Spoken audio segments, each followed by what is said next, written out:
გამარჯობა, მე ლილუ ვარ და ახლა საინტერესო ამბებს მოგიყვებით. ფოტომოდელ ალექსანდრა პაიჭაძისა და დავით კოდუას გარშევო ინტერესი არ წყდება. მოდელი ამტკიცებს, რომ კოდუას დედამსახლიდან გამოაგდო, თავად კოდუა ამბობს, რომ მომხდარის შესახებ არაფერი სმენია.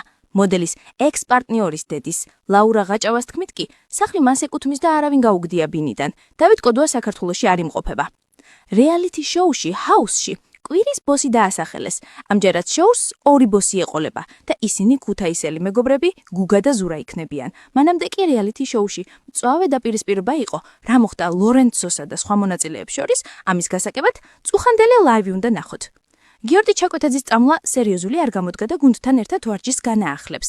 2025 წლის ტოპ მოდელის ნომინანტად მატილდა გვარლიანი დასახელდა. მოდელს წერტილი.com-ის პლატფორმაზე შემაჯამებელი გამოკითხვა მიმდინარეობს. ნიკოლოზ ბასილაშვილის გერმანელმა შეყვარებულმა კარლოტა ჰელენამ საქართველოში გადაღებული კადრები გამოაქვეყნა. ერთ-ერთ ვიდეოში ის ქართულად მღერის.